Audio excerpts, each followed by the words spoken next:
Baik, karena ya. Bismillahirrahmanirrahim. Assalamualaikum warahmatullahi wabarakatuh. Selamat siang, salam sejahtera untuk kita semua. Yang terhormat Saudara Bupati Cirebon, yang terhormat Ketua, Wakil Ketua, dan anggota DPRD Kabupaten Cirebon, yang terhormat Unsur Forum Komunikasi Pimpinan Daerah Kabupaten Cirebon, yang terhormat Ketua Pengadilan Negeri dan Ketua Pengadilan Agama Sumber, yang terhormat Saudara Sekretaris Daerah, Asisten Sekda, Staf Ahli Bupati, dan Kepala Satuan Kerja Perangkat Daerah, Kepala Bagian, serta Camat Kabupaten Cirebon. Yang terhormat Saudara Kepala Instansi Pertikal dan Direktur BUMD di Kabupaten Cirebon, hadirin dan undangan yang berbahagia. Puji dan syukur kita panjatkan kehadirat Ilahi Rabbi Allah Subhanahu wa Ta'ala atas segala limpahan taufik dan karunia-Nya. Pada hari ini kita semua senantiasa diberikan nikmat sehat dan iman, dapat berkumpul untuk menghadiri rapat paripurna DPRD yang beracarkan jawaban Bupati atas permohonan umum DPRD terhadap pertanggungjawaban pelaksanaan APBD tahun anggaran 2020. Shalawat serta salam senantiasa kita curahkan kepada junjungan kita Baginda Rasulullah Nabi besar Muhammad SAW, keluarganya, para sahabatnya, dan mudah-mudahan kita akan mendapatkan syafaatnya di akhir zaman nanti. Amin amin ya rabbal alamin. Rapat baru DPRD yang hormat hadirin yang berbahagia. Marilah kita masuk di acara pokok. Rapat paripurna DPRD hari ini dihadiri oleh 32 orang dari 50 orang anggota DPRD yang terhormat. Hal ini berarti terpenuhinya ketentuan sebagaimana pasal 84 ayat 1 huruf C dan ayat 2 huruf C Peraturan DPRD Kabupaten Cirebon nomor 1 tahun 2020 tentang tata tertib DPRD Kabupaten Cirebon, bahwa rapat paripurna memenuhi quorum apabila dihadiri oleh lebih dari setengah 1/2 jumlah anggota DPRD, dan keputusan rapat paripurna dinyatakan sah apabila disetujui dengan suara terbanyak. Dengan ini rapat paripurna DPRD Jumat tanggal 4 Juni 2021 yang beracarkan jawaban Bupati atas permohonan umum praksi terhadap pertanggungjawaban pelaksanaan APBD tahun anggaran 2020 secara resmi kami buka. Bismillahirrahmanirrahim. Kami mintakan persetujuan rapat paripurna DPRD yang terhormat. Apakah acara rapat paripurna DPRD tersebut dapat disetujui? Terima kasih atas persetujuan rapat paripurna DPRD yang terhormat. Rapat paripurna DPRD yang terhormat, hadirin yang berbahagia. Menyimak kerangka dan persentase penyerapan anggaran yang tercantum dalam pengantar nota keuangan yang disampaikan oleh Saudara Bupati Cirebon pada rapat paripurna DPRD tanggal 28 Mei 2021 dan permohonan umum DPRD yang telah disampaikan oleh anggota DPRD dari masing-masing fraksi pada saat rapat paripurna DPRD tanggal 2 Juni 2021 yang lalu, bahwa perolehan pendapatan daerah mencapai 3 triliun 770 miliar 746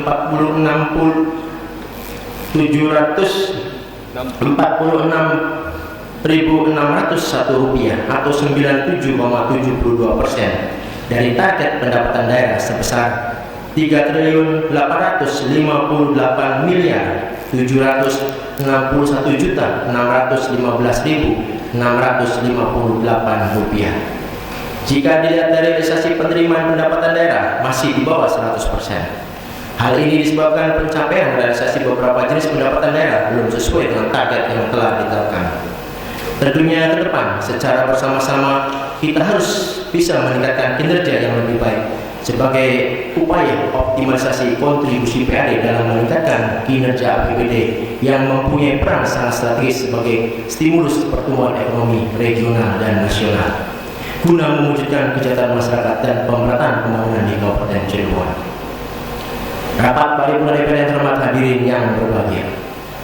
Pada kesempatan rapat paripurna DPRD tanggal 2 Juni 2021, 7 fraksi DPRD telah menyampaikan permohonan umumnya yang berisikan usul dan saran DPRD yang menyangkut pertanggungjawaban pelaksanaan APBD tahun anggaran 2020. Untuk mengetahui beberapa penjelasan dan keterangan atas permohonan umum DPRD terhadap pertanggungjawaban pelaksanaan APBD tahun anggaran 2020, marilah kita ikuti jawaban Bupati atas permohonan umum DPRD.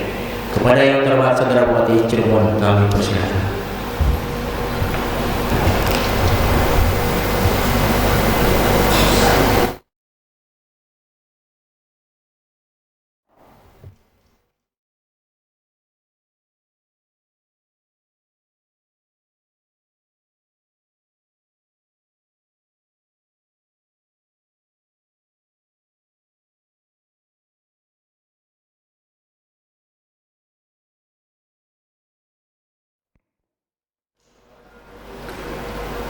Bismillahirrahmanirrahim. Assalamualaikum warahmatullahi wabarakatuh. Bismillah, alhamdulillah, la haula wala quwwata illa billah, ma ba'du. Yang terhormat saudara pimpinan dan para anggota DPRD yang saya hormati unsur Forkopimda, yang saya hormati saudara Sekda, para asisten Sekda dan para staf ahli bupati, yang saya hormati kepala dinas, badan, kantor, camat, instansi, unit kerja, yang saya hormati undangan serta hadirin yang berbahagia. Pertama-tama puji dan syukur kehadirat Allah Subhanahu wa Ta'ala atas segala limpahan rahmat dan karunia-Nya kepada kita sekalian. Pada hari ini kita dapat melaksanakan penyampaian nota jawaban atas pemandangan umum DPRD terhadap rancangan peraturan daerah Kabupaten Cirebon tentang pertanggungjawaban pelaksanaan anggaran pendapatan dan belanja daerah tahun anggaran 2020. Rapat paripurna Dewan yang terhormat, hadirin yang berbahagia. Rancangan peraturan daerah tentang pertanggungjawaban pelaksanaan APBD tahun anggaran 2020 disusun berdasarkan amanat peraturan pemerintah nomor 12 tahun 2019 tentang pengelolaan keuangan daerah, bahwa kepala daerah menyampaikan rancangan perda tentang pertanggungjawaban pelaksanaan APBD kepada DPRD dengan dilampiri laporan keuangan yang telah diperiksa oleh Badan Pemeriksa Keuangan serta ikhtisar laporan kinerja dan laporan keuangan BPMD paling lambat 6 bulan setelah tahun anggaran berakhir. Kemudian format penyajian lampiran-lampiran mengacu kepada peraturan Menteri Dalam Negeri nomor 11 tahun 2017 tentang pedoman evaluasi rancangan peraturan daerah tentang pertanggungjawaban pelaksanaan APBD, teknis penyusunan rancangan perda dan perkada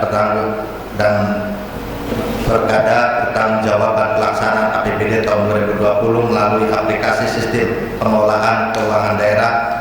Sistem ini pengolahan informasi keuangan dari mulai penganggaran, penatausahaan hingga laporan. Dalam proses audit laporan keuangan sampai dengan penyusunan perda dan perkada, pertanggungjawaban menggunakan database dalam aplikasi yang sama, sehingga laporan yang disampaikan merupakan data keuangan yang sama dengan yang telah diaudit oleh Badan Pemeriksa Keuangan atau BPK. Rapat paripurna Dewan yang terhormat, hadirin yang berbahagia. Selanjutnya kami sampaikan pokok-pokok jawaban dan penjelasan terhadap pemandangan umum Dewan Perwakilan Rakyat yang disampaikan oleh masing-masing fraksi sebagai berikut. Yang pertama, terhadap pertanyaan Dewan yang terhormat tentang pencapaian opini wajar tanpa pengecualian dari Badan Pemeriksa Keuangan, dapat kami sampaikan bahwa pencapaian tersebut tertulah bukan karena kerja keras eksekutif pemerintah Kabupaten Cirebon semata. Maka pada kesempatan ini izinkan kami menyampaikan terima kasih kepada Dewan Perwakilan Rakyat Kabupaten Cirebon atas kerjasama dan komitmen yang baik, sehingga raihan opini terbaik dari Badan Pemeriksa Keuangan telah mencapai yang ke-6 kalinya. Hasil laporan pemeriksa BPK atas laporan keuangan daerah Kabupaten Cirebon tahun 2020 masih menemukan adanya kelemahan pengendalian intern dan ketidakpatuhan terhadap ketentuan peraturan perundang-undangan yang perlu mendapatkan perhatian. Yang diantaranya pengelolaan dana BOS belum optimal, volume pekerjaan belanja modal kurang dari yang ditetapkan dalam kontrak. Ketiga, potensi kelebihan pembayaran iuran jaminan kesehatan penerimaan bantuan iuran atau PBI, dan yang keempat, pengelolaan aset tetap belum memadai. Upaya pemerintah Kabupaten Cirebon untuk memperbaiki kinerja ke depan atas hasil catatan BPK adalah dalam pengelolaan barang milik daerah. Telah dilakukan upaya melalui sensus dan inventarisasi rutin setiap tahun untuk meminimalisir permasalahan pengelolaan barang milik daerah. Khusus untuk pengamanan aset tanah dilakukan pensertifikasi secara bertahap. Melalui Inspektorat Kabupaten Cirebon dilakukan monitoring dan evaluasi tindak lanjut hasil pemeriksaan dengan langkah-langkah sebagai berikut. A. Menyusun rencana aksi terhadap temuan atau sudah dilaksanakan. B. Menyusun teguran kepada perangkat daerah atau sedang berproses. C. Melakukan koordinasi secara intensif dan terintegrasi guna melakukan monitoring dan evaluasi terhadap dengan perangkat daerah terkait. D. Setelah dilakukan monitoring dan evaluasi atas TLHP, dilakukan input pada aplikasi dan untuk dilakukan verifikasi dan konfirmasi tindak lanjut dan perbaikan atas rekomendasi atau temuan tersebut. Berdasarkan pemeriksaan Inspektorat Kabupaten Cirebon terhadap pertanggungjawaban dana desa, diperoleh beberapa catatan sebagai berikut. A. Temuan kerugian negara daerah merupakan kekurangan volume pekerjaan sejumlah 685 temuan, sudah ditindaklanjuti sebanyak 253 temuan. B. Temuan berupa kekurangan penerimaan pajak negara sejumlah 154 temuan dan pajak daerah 112 temuan, sudah ditindaklanjuti sebanyak 168 temuan. C. Temuan berupa kelemahan administrasi keuangan sejumlah 1.335 temuan, sudah ditindaklanjuti sebanyak 606 temuan. Upaya kami dalam menekan temuan atas pemeriksaan dana desa diantaranya: 1. Melakukan gelar pengawasan daerah atau gelar wasda guna mencegah redundansi temuan dan rekomendasi atas pemeriksaan terhadap objek pemeriksaan. 2. Berkoordinasi secara intensif dengan DPMDes Kabupaten Cirebon untuk melakukan monitoring dan evaluasi secara terbatas atas laporan pertanggungjawaban dana desa. 3. Menyampaikan laporan pertanggungjawaban dana desa secara berkala kepada Komisi Pemberantasan Korupsi Republik Indonesia atau KPK RI secara online melalui aplikasi www.jaga.id. 4. Merencanakan penggunaan sistem informasi pengawasan keuangan desa guna efektivitas serta efisiensi fungsi pengawasan. 5. Rencana penyusunan kebijakan, reward dan punishment terkait angka temuan atas pemeriksaan dana desa.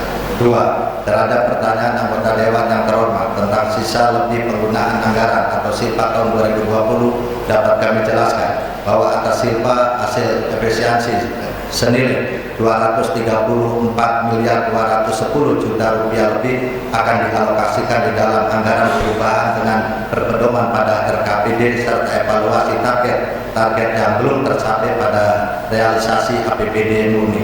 3. Terhadap pertanyaan anggota Dewan yang terhormat tentang saldo kas dana BOS senilai 1.404 juta rupiah lebih, dapat kami jelaskan bahwa saldo tersebut terdiri dari pajak yang belum disetor senilai 616 juta rupiah lebih dan SILPA dana BOS senilai 788 juta rupiah lebih. Atas SILP tersebut berdasarkan Peraturan Menteri Dalam Negeri Nomor 24 Tahun 2020 tentang pengelolaan dana bantuan operasional sekolah pada pemerintahan daerah dapat digunakan pada tahun anggaran berikutnya dengan berpedoman juknis penggunaan dana BOS tahun anggaran berikutnya.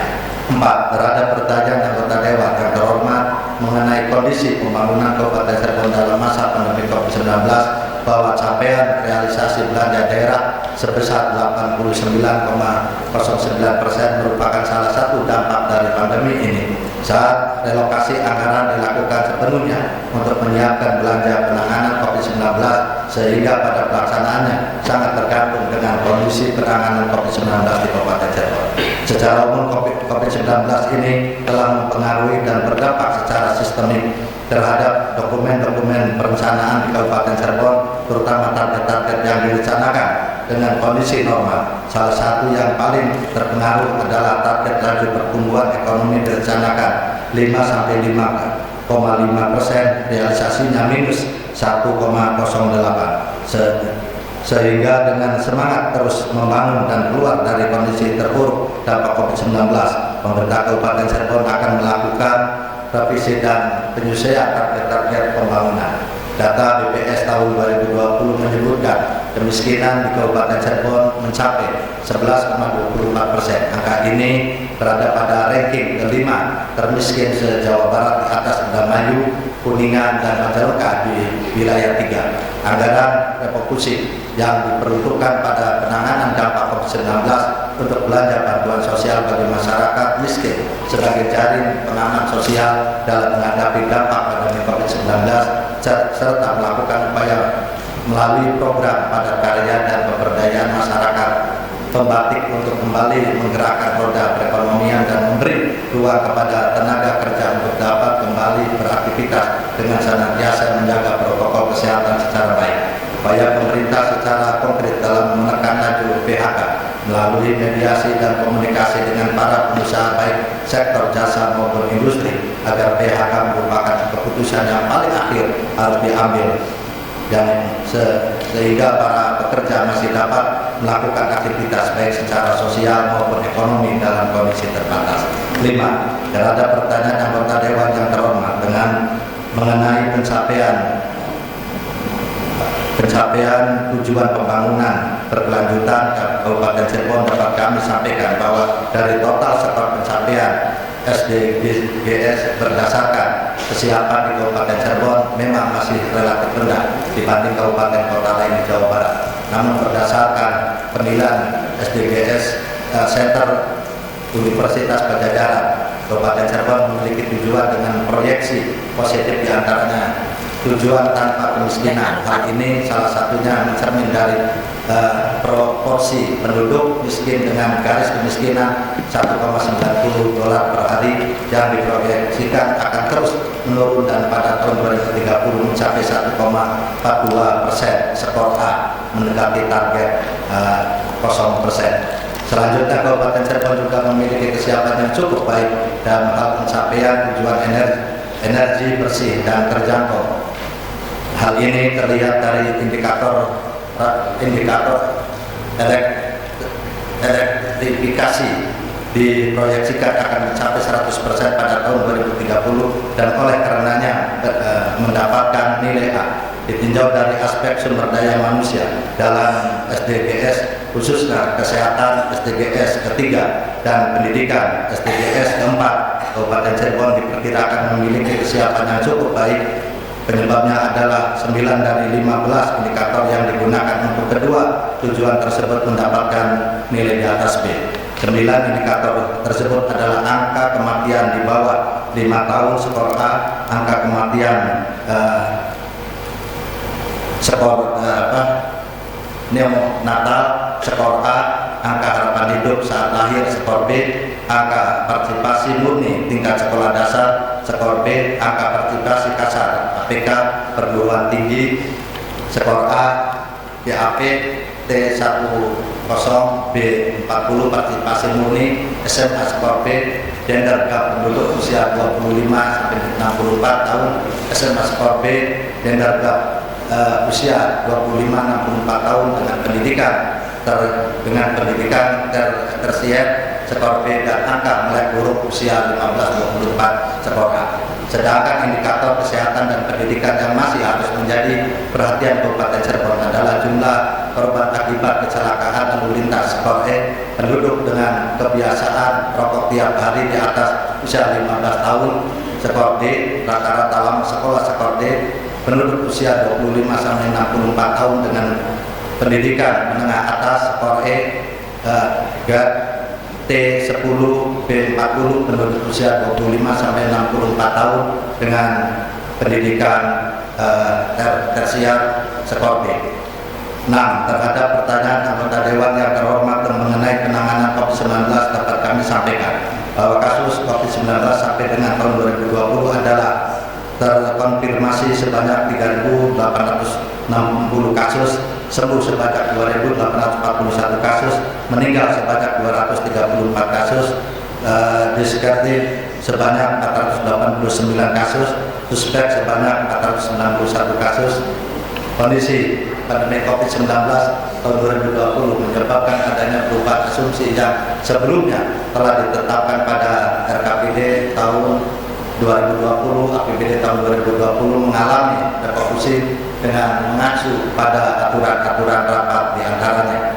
1. Instruksi Presiden Republik Indonesia nomor 4 tahun 2020 menginstruksikan Menteri Dalam Negeri untuk mengambil langkah lebih lanjut dalam rangka percepatan penggunaan APBD dan atau perubahan peraturan kepala daerah tentang penjabaran APBD untuk pencapaian penanganan COVID-19 kepada gubernur, kabupaten atau wali kota. 2. Keputusan bersama Menteri Dalam Negeri dan Menteri Keuangan nomor 119/2813/SC dan nomor 1119 177/KMK titik 07/2020 menyebutkan bahwa penyelesaian target dan pendapatan daerah dan rasionalisasi belanja daerah dilakukan terlebih dahulu melakukan perubahan peraturan kepala daerah tentang penjabaran APBD tahun 2020 dengan pemberitahuan kepada pimpinan DPRD. Realisasi APBD tahun 2020 khusus untuk penanganan COVID-19 adalah sebagai berikut. A. Penanganan kesehatan dianggarkan senilai 130.784 juta rupiah lebih dan terrealisasi senilai 100.704 juta rupiah lebih atau sebesar 77%. Terdiri dari kegiatan peningkatan epidemiologi dan penanggulangan wabah pada dinas kesehatan dianggarkan senilai 44.761 juta rupiah lebih dan terrealisasi senilai 35.543 juta rupiah lebih atau sebesar 79,41%. Peningkatan pelayanan dan penanggulangan masalah kesehatan Rumah Sakit Umum Daerah Walet dianggarkan senilai 29.357 juta rupiah lebih dan terrealisasi senilai 28.213 juta rupiah lebih atau sebesar 96,10%. Peningkatan pelayanan dan penanggulangan masalah kesehatan SUD Arjawinangun dianggarkan senilai 14.693 juta rupiah lebih dan terrealisasi senilai 11.342 juta rupiah lebih atau sebesar 77,19%. Aktivitas sistem komando penanganan darurat bencana pada Badan Darurat Bencana pada Badan Penanggulangan Bencana Daerah dianggarkan senilai 1.500 juta dan terrealisasi senilai 1.486 juta rupiah lebih atau sebesar 99,10%. Pos hibah bansos dari anggaran senilai 2.937 juta rupiah lebih tidak terrealisasi. Pos belanja tidak terduga dianggarkan senilai 37.534 juta rupiah lebih dan terrealisasi senilai 24.118 juta rupiah lebih atau sebesar 64,26%. B. Penanganan dampak ekonomi dianggarkan senilai 33.172 juta rupiah lebih dan terrealisasi senilai 7.445 juta rupiah lebih atau sebesar 22,45%. Terdiri dari Dinas Ketenagakerjaan dan Transmigrasi dianggarkan senilai 2.231 juta rupiah lebih dan terrealisasi senilai 2.138 juta rupiah lebih dan atau sebesar 95,80%.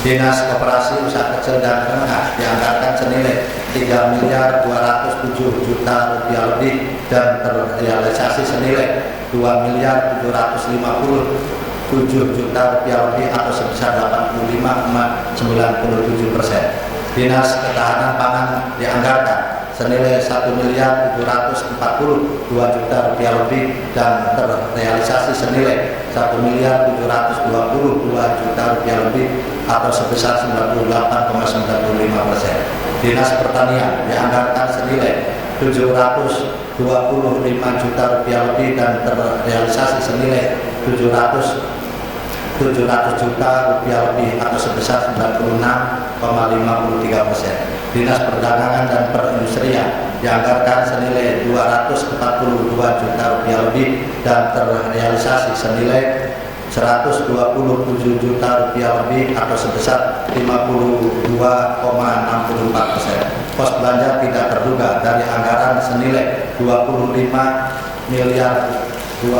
juta rupiah lebih tidak terrealisasi. C. Penyediaan jaring pengaman sosial dianggarkan senilai 64.408 juta rupiah lebih dan terrealisasi senilai 29.542 juta rupiah lebih atau sebesar 45,87%, terdiri dari pos hibah bansos dari anggaran senilai 1.850 juta rupiah lebih tidak terrealisasi. 2. Pos belanja tidak terduga dianggarkan senilai 62.557 juta rupiah lebih dan terrealisasi senilai 29.542 juta rupiah lebih atau sebesar 47,22%. Secara keseluruhan realisasi hanya mencapai 60,29% diantaranya karena kegiatan penanganan bidang kesehatan untuk beberapa rekening seperti insentif bagi tenaga kesehatan mengikuti jumlah realisasi pelayanan, adanya pengalihan kegiatan pengadaan ruang isolasi yang semula direncanakan di Gor Watu Belah dialihkan ke Hotel Radian. B. Beberapa kegiatan yang difokuskan untuk penanganan dampak ekonomi tidak dapat dilaksanakan karena adanya pembatasan kegiatan di masa pandemi seperti kegiatan bazar murah atau expo atau pameran. C. Kontribusi terbesar presentasi dan tidak terrealisasinya anggaran yaitu dari pos belanja tidak terduga berdasarkan Permendagri nomor 20 tahun 2020 tentang percepatan penanganan COVID-19. Di lingkungan pemerintah daerah disebutkan bahwa anggaran PTT direalisasikan berdasarkan ajuan dari Kepala SKPD yang secara fungsional bertindak sebagai SKPD pelaksanaan penanganan dampak pandemi COVID-19.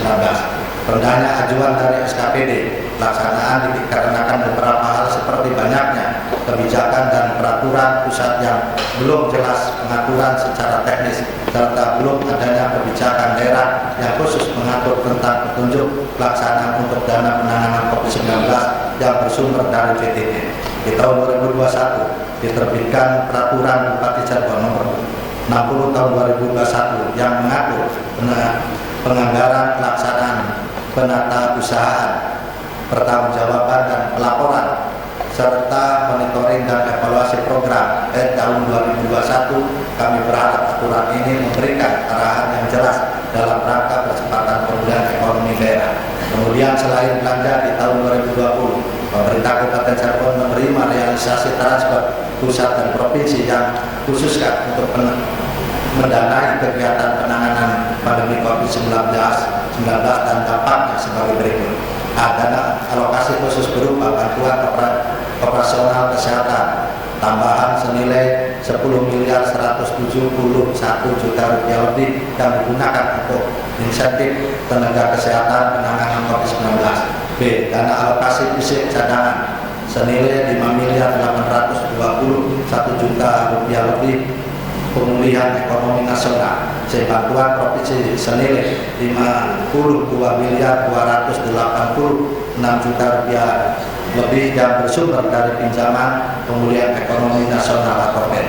7. Terhadap pertanyaan anggota Dewan yang terhormat dengan mengenai Permendagri nomor 75 tahun 2018 tentang batas daerah Kabupaten Cirebon dengan Kota Cirebon. Tidak lanjut yang sudah kami lakukan adalah: pertama, rapat tim batas daerah membahas langkah-langkah awal yang akan dilaksanakan dan mempelajari titik-titik batas pada peta lampiran Permendagri dimaksud serta mencocokkan dengan titik-titik batas pada MAP, IT, digital dan melanjutkan tracking ke lapangan untuk mencari titik-titik batas dengan dinas terkait. 2. Memasang patok-patok sementara di lapangan. 3. Bersurat kepada para camat yang ada pada wilayah perbatasan Gunung Jati, Kedawung, Talun, Beber, Greget, Mundu agar melakukan penelusuran garis batas detail titik batas yang ada di wilayahnya dan mendata serta menginventarisir permasalahan yang ada sebagai pengganti kegiatan pemasangan pilar batas yang tidak dapat terlaksana karena adanya refocusing tahun 2020.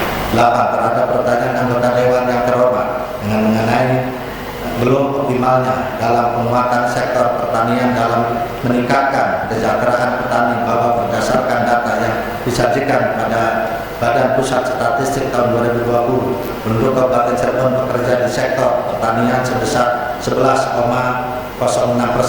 Salah satu indikator yang digunakan untuk mengukur tingkat kesejahteraan petani adalah nilai tukar petani atau NTP, karena mengukur kemampuan produk atau komoditas yang dihasilkan atau dijual petani dibandingkan dengan produk yang dibutuhkan petani. NTP di Kabupaten Cirebon rendah disebabkan adanya keterbatasan penggunaan benih dan bibit unggul, rendahnya pemanfaatan teknologi dan harga jual hasil pertanian. Maka ke depan diupayakan peningkatan keterampilan dan pengetahuan petani, mulai dari pemeliharaan bibit unggul, cara penanganan perubahan musim, serta pengetahuan akan fluktuasi nilai jual komoditi pertanian.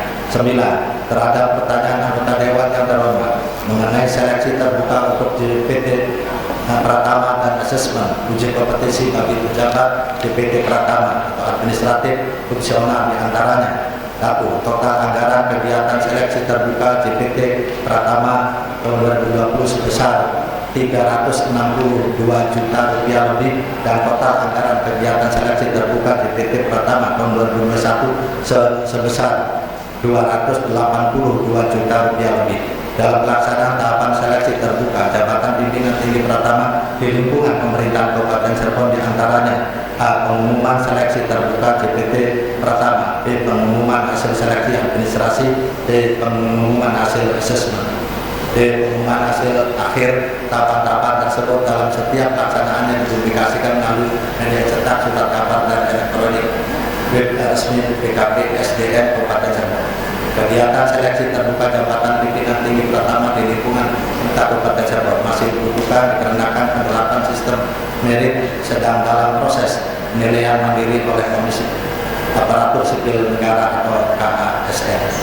Selanjutnya, direncanakan tahun 2022 sistem merit di pemerintahan Kabupaten Cirebon akan dinilai oleh KASN, dan apabila sudah diberikan penilaian dan dinyatakan masuk kategori baik, sekali pemerintah Kabupaten Cirebon sudah bisa melaksanakan pengisian JPT seleksi terbuka dan kompetitif, dapat dikecualikan pada instansi pemerintah yang telah menerapkan sistem merit dalam pembinaan pegawai ASN dengan persetujuan Komisi Aparatur Sipil Negara. Hal tersebut sesuai dengan pasal 134 Peraturan Pemerintah Republik Indonesia Nomor 11 Tahun 2017 tentang manajemen pegawai negeri sipil, sebagaimana telah diubah dengan Peraturan Pemerintah Republik Indonesia Nomor 17 Tahun 2020. 10. Terhadap pertanyaan anggota Dewan yang terhormat mengenai laporan keuangan PGN dan PD DPR tahun 2020 berdasarkan hasil audit laporan keuangan tahun 2020 yang dilakukan oleh kantor akuntan publik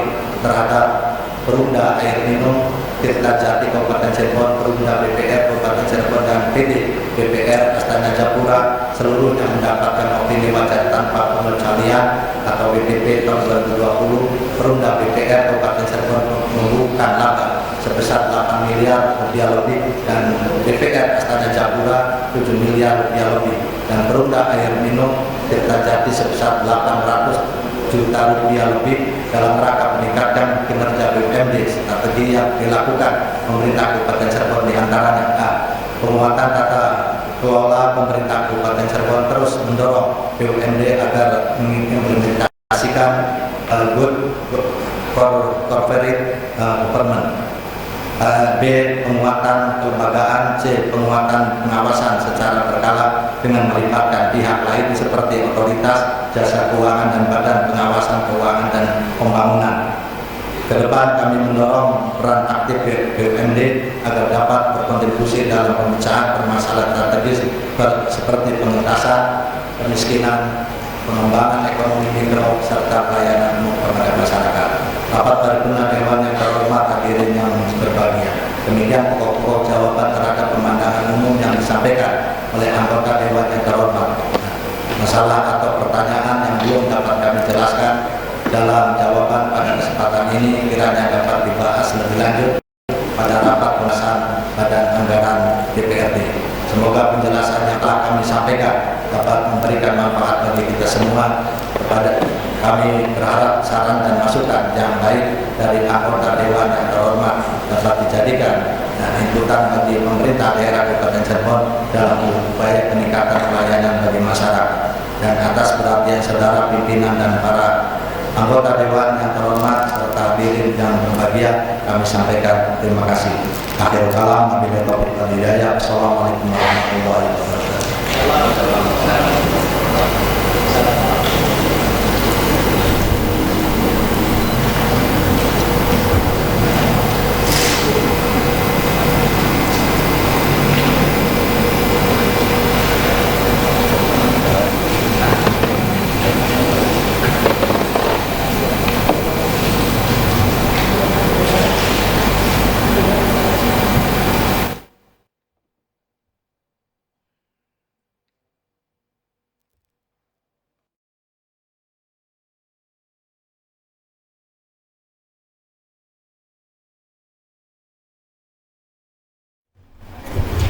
Terima kasih atas jawaban saudara Bupati Cirebon.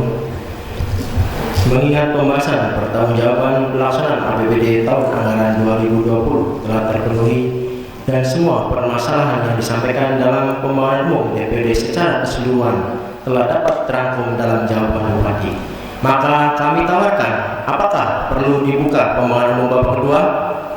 Cukup? Terima kasih. Selanjutnya, pembahasan pertanggungjawaban pelaksanaan APBD tahun anggaran 2020 akan dimulai pada hari Rabu tanggal 9 Juli 2021 dan akan dibahas oleh Komisi 1 sampai dengan 4 bersama SKPD terkait, yang selanjutnya akan disempurnakan oleh Badan Anggaran dan Tim Anggaran Pemerintah Daerah beserta dinas, badan, instansi terkait. Kami ucapkan selamat bekerja kepada seluruh anggota DPRD dan tim anggaran pemerintah daerah. Semoga dapat menyelesaikan tugas dengan sebaik-baiknya. Selanjutnya akan diagendakan rapat paripurna DPRD tentang persetujuan DPRD terhadap pertanggungjawaban pelaksanaan APBD tahun anggaran 2020 pada rapat paripurna DPRD yang diagendakan pada hari Selasa tanggal 29 Juni 2021 yang akan datang. Rapat paripurna DPRD yang terhormat, hadirin yang berbahagia. Dengan demikian, maka selesai sudah seluruh rangkaian acara rapat paripurna DPRD pada hari ini yang membicarakan jawaban Bupati atas pembahasan umum DPRD terhadap pertanggungjawaban pelaksanaan APBD tahun anggaran 2020. Akhirnya, kami sampaikan ucapan terima kasih kepada saudara Bupati Cirebon dan seluruh hadirin serta undangan, khususnya unsur forum komunikasi pimpinan daerah yang hadir. Di antaranya 1. Kompol Tutu M. SH, Kasat Sabara, mewakili Kapolresta Cirebon. 2. Kapten Infantri Suharyoto SH dan Ramil Sumber, mewakili Dandim 0620 Cirebon. 3. Letda Arhari Danton 3 Rai P, mewakili Danjon Arhani 14 Cirebon. 4. Abdul Hakim SH, SHI MH, Panitera Muda Hukum, mewakili Ketua Pengadilan Agama Sumbar. Terima kasih atas perhatian para hadirin serta mohon maaf apabila ada hal-hal yang kurang berkenan dalam penyelenggaraan rapat paripurna DPRD hari ini. Dengan ini rapat paripurna DPRD ke-7 masa persidangan ketiga tahun sidang 2021 dengan resmi kami tutup. Alhamdulillahirabbil alamin. Billahi taufiq wal hidayah. Wassalamualaikum warahmatullahi wabarakatuh. Waalaikumsalam.